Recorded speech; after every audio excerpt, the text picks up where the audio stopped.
And we are go in 3, 2, 1. Six Flags used to add a new ride to each of their parks every year. During this time, we would see many of the park's outlooks: quality, quantity, or just nothing. Join us as we see what Discovery Kingdom's new addition could be. Spectacular. I can see all of our parks from here, and I can tell you that something new and incredibly exciting is coming to each and every one of them.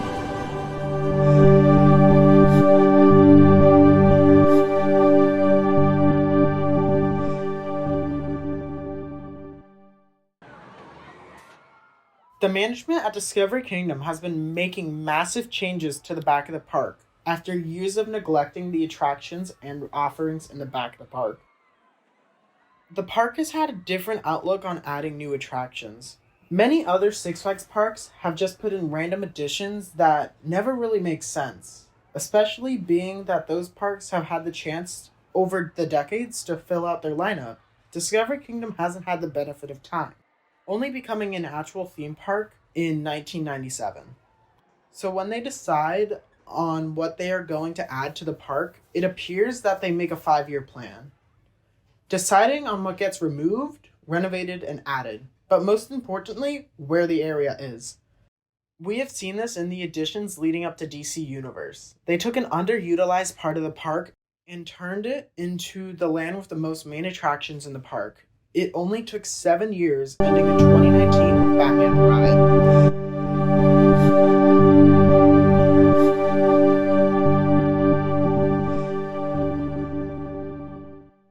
After Batman the Ride in 2019, the attention of the park shifted from the streets of Gotham to the rotting abandoned areas of the old animal park. They looked at the park's lineup, what had been removed, what was popular, noticing the collateral damage from the DC Universe expansion. Pandemonium had been removed in 2011 in preparation for Superman Ultimate Flight, leaving a noticeable gap of a ride for the whole family. One that's not too scary, but also not boring. Sidewinder Safari was chosen to be the next large-scale addition to the park. It would be a Zamperla spinning coaster, and the chosen location would be the same space that animals once walked, becoming the best example of the park's new direction of replacing old and bringing in new.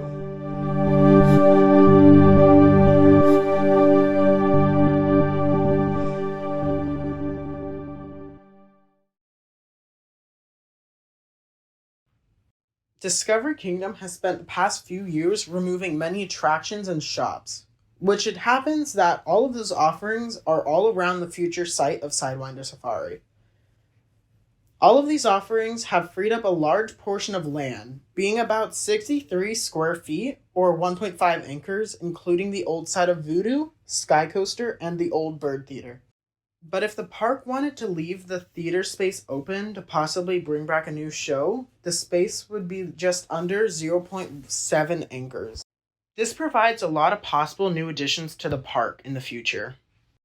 But we will probably not be seeing anything new in the park after Sidewinder Safari opens for at least 2 years, so the park can start to recover from the multiple years of non-stop additions and focus on fixing neglected parts of the park. It is not hard to say that Discovery Kingdom has been lacking a wooden coaster ever since they removed Roar. Wooden coasters have always been a favorite of park guests, young and old. The only problem is that they cost more over time after they open, compared to a steel coaster. But a GCI wooden family coaster would fit great here. These models do not typically take up a lot of space, with Kentucky Flyer only taking up 0.67 acres. This is an out and back layout, which means that it's a lot longer and not as wide, which is completely different from this plot of land. This GCI wooden family coaster would feature more of a swarm. It would loop around itself multiple times. On this piece of land, there's a slope, so Discovery Kingdom would save cost on wood if they designed it with the lift hill going up the hill. Just imagine. You're going up the chain lift, hearing the click and the clack of the chain until it stops, and you dive down and go through plants and twisted wood. This would fit perfectly in the new family-focused land that Sidewinder Safari, Ark, and Boomerang, a ride that would be very out of place, but that's a subject for another episode, kids growing up would finally have a coaster focused on them and having fun with their family. Guests would be recruited into the Keepers, a society of explorers that roams the land of Discovery Kingdom. They would be greeted by Finnick, a wanderer of a group, who wants you to find a lost artifact for him.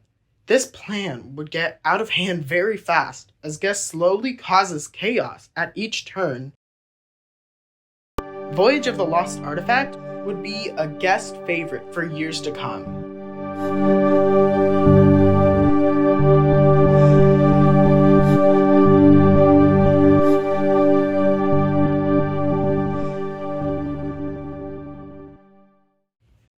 What do you think of Voyage, the Rumors of the Lost Artifact, and the possibilities that this area holds? I'd like to hear what you have to say. But with that, subscribe if you want to see more content like this. And I hope you have a great rest of your day.